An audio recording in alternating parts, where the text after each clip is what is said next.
Assalamualaikum warahmatullahi wabarakatuh. Perkenalkan, nama saya Rizky Farid Afifi dengan NIM 200422269, Prodi Ilmu Administrasi Negara, Fakultas Ilmu Sosial, Universitas Negeri Padang. Pada kesempatan kali ini saya ingin mempresentasikan tugas terkait rangkuman materi mata kuliah Sistem Informasi Manajemen dengan judul SIM dan Konsep Competitive Advantage. Baiklah, langsung saja ke materi.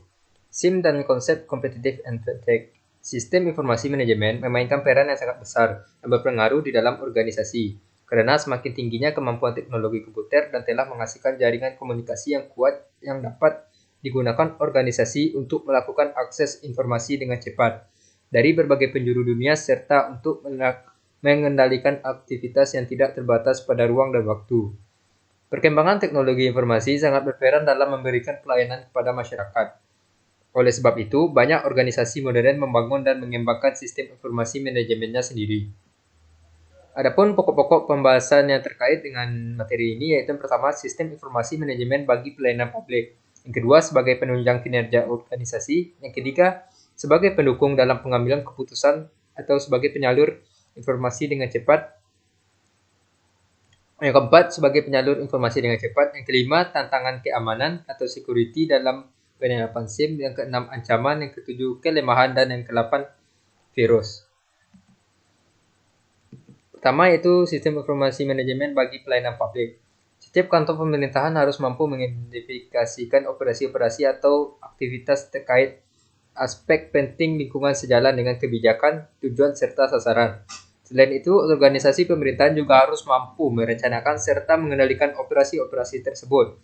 Sebagai contoh, dalam hal penyusunan dan pencetakan laporan-laporan kegiatan ataupun transaksi-transaksi yang dilakukan dengan menerapkan SIM berbasis komputer dengan tujuan untuk menciptakan adanya penghematan baik waktu maupun tenaga para pegawai.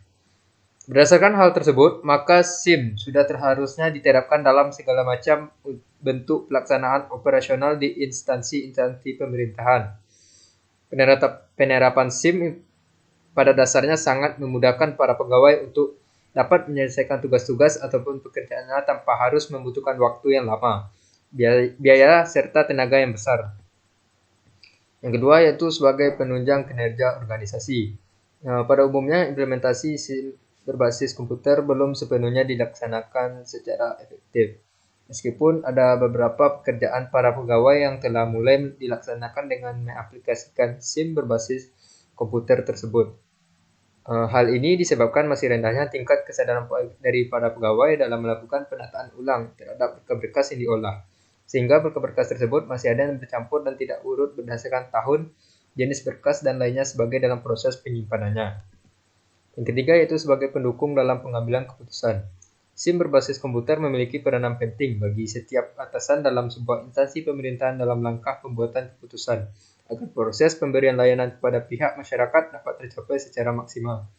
Salah satu bentuk sebuah keputusan yaitu tentang retribusi izin peredaran hewan ternak. Pembuatan keputusan semacam ini ditujukan untuk melakukan pengendalian terhadap kegiatan penjualan dan pembelian hewan ternak baik dari luar maupun dalam daerah. Keempat yaitu sebagai penyalur informasi dengan cepat. Aplikasian SIM berbasis komputer sudah seharusnya dimulai dalam setiap tugas dan kegiatan di segala bidang dengan tujuan agar mereka mampu menyajikan serta menyalurkan sebuah informasi dengan cepat dan akurat sebagaimana yang dibutuhkan masyarakat selama ini. Saat ini, sistem informasi manajemen berbasis komputer juga telah dihubungkan dengan dunia internet, yang sering dikenal dengan website. Website ini juga sangat diperlukan dalam menyalurkan sebuah informasi dengan cepat. Dengan adanya media internet atau website ini, seluruh lapisan masyarakat dapat dengan mudah mengakses informasi dengan melalui dunia internet sebagai pemanfaatan kemajuan teknologi informasi. Selanjutnya yang kelima itu tantangan keamanan atau security dalam penerapan SIM. Jika kita berbicara tentang keamanan SIM, selalu kata kunci yang dirujuk pada pencegahan dari kemungkinan ini adanya virus, hacker, cracker, dan lain-lain. Sehingga terkait dengan keamanan SIM tersebut, maka dapat dibagi menjadi 3 masalah utama, yaitu yang pertama, threats, yang kedua, ancaman, ketiga, vulnerability atau kelemahan atas sistem. Masalah-masalah tersebut pada gilirannya berdampak pada 6 hal yang utama dalam SIM, yaitu efektivitas, yang kedua efisiensi, yang ketiga kerahasiaan, yang keempat integritas, yang kelima keberadaan, yang keenam kepatuhan, dan ketujuh keandalan. Adapun kriteria yang perlu diperhatikan dalam masalah keamanan SIM membutuhkan 10 domain keamanan yang perlu diperhatikan. Yang pertama yaitu access control system yang digunakan. Yang kedua telekomunikasi dan jaringan yang dipakai. Yang ketiga manajemen praktis yang dipakai. Yang keempat pengembangan SIM sistem aplikasi yang digunakan. Yang kelima cryptograph yang diterapkan. Keenam arsitektur dari sistem informasi yang diterapkan. Yang ketujuh pengoperasian yang ada. Yang ke-8 business continuity plan dan disaster recovery plan. Yang ke-9 kebutuhan hukum, yang ke-10 tata letak fisik dari sistem yang ada. Yang ke-6 selanjutnya itu ada ancaman. Ancaman adalah aksi yang terjadi baik dari dalam sistem maupun dari luar sistem yang dapat mengganggu keseimbangan sistem informasi. Ancaman yang mungkin timbul dari kegiatan pengelolaan sistem berasal dari 3 hal utama, yaitu ancaman alam, kedua ancaman manusia, dan ketiga ancaman lingkungan. Besar kecilnya suatu ancaman dari sumber ancaman yang terindikasi atau belum terindikasi dengan jelas tersebut perlu diklasifikasikan secara matriks ancaman sehingga memungkinkan yang timbul dari ancaman tersebut dapat diminimalisir dengan pasti. Selanjutnya ada kelemahan.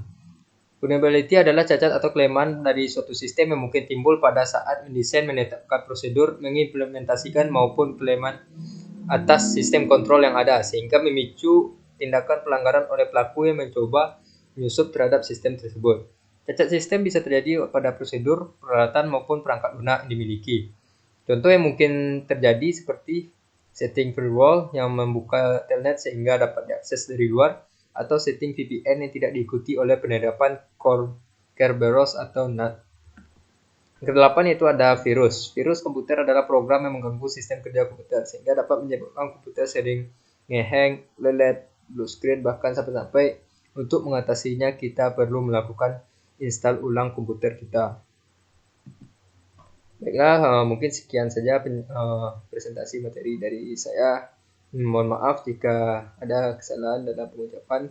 Saya tutup dengan wabillahi taufik wal hidayah. Wassalamualaikum warahmatullahi wabarakatuh.